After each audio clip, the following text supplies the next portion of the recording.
नमस्कार, आप देख रहे हैं मोबाइल न्यूज 24। मैं हूं नुपुर सिंह। देश के कई बड़े राज्यों में चुनावी माहौल गरमाया हुआ है और हमारी टीम लगातार ग्राउंड रिपोर्ट्स तैयार कर रही है। आज बात करेंगे भवानीपुर की। जी हां, भवानीपुर पश्चिम बंगाल की वो सीट है जहां से ममता बनर्जी की पकड़ हमेशा मजबूत मानी जाती है, लेकिन इस बार तस्वीर थोड़ी बदलती हुई नजर आ रही है।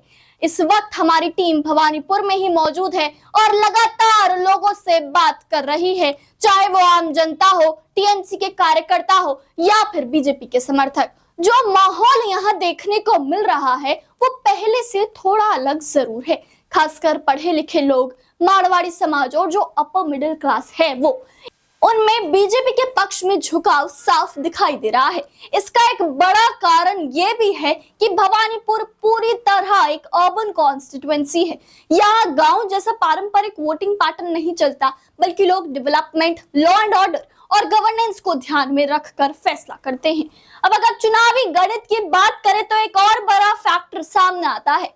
करीब 66,000 वोट इस बार वोटर लिस्ट से हटाए गए हैं।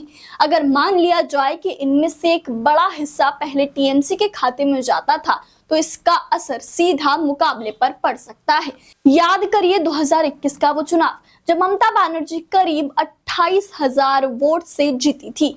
ऐसे में अगर इतने बड़े स्तर पर वोट घटे हैं तो मुकाबला और ज्यादा दिलचस्प हो जाता है।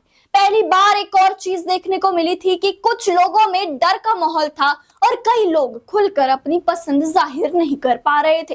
लेकिन इस बार हालात थोड़े बदलते हुए दिख रहे हैं। लोग ज्यादा खुलकर अपनी राय रख रहे हैं और बीजेपी के समर्थन में भी खुलकर बातचीत कर रहे हैं।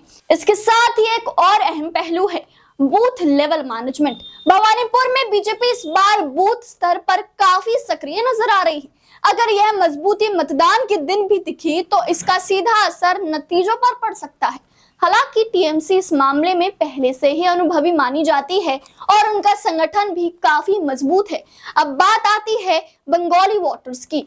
भले ही भवानीपुर अर्बन क्षेत्र है, लेकिन यहाँ बंगाली वोटर्स पूरी तरह खत्म नहीं हुए हैं।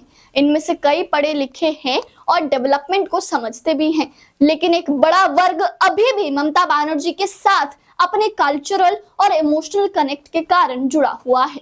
अगर कुल मिलाकर देखा जाए तो इस बार भवानीपुर में मुकाबला पहले जैसा एक तरफा नजर नहीं आ रहा है। बीजेपी पहले के मुकाबले कई ज्यादा मजबूत स्थिति में दिखाई दे रही है और कड़ी टक्कर देखी जा रही है, लेकिन फिलहाल के हालात में टीएमसी सीट पर आगे नजर आ रही है।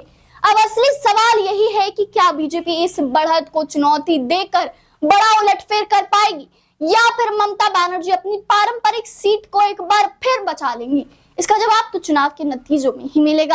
आप क्या सोचते हैं, भवानीपुर में इस बार कौन बाजी मारेगा? अपनी राय कमेंट्स में जरूर बताएं। वीडियो जरा भी अच्छा लगा हो तो इसे लाइक करें, शेयर करें और चैनल को अभी सब्सक्राइब करना मत भूलिएगा।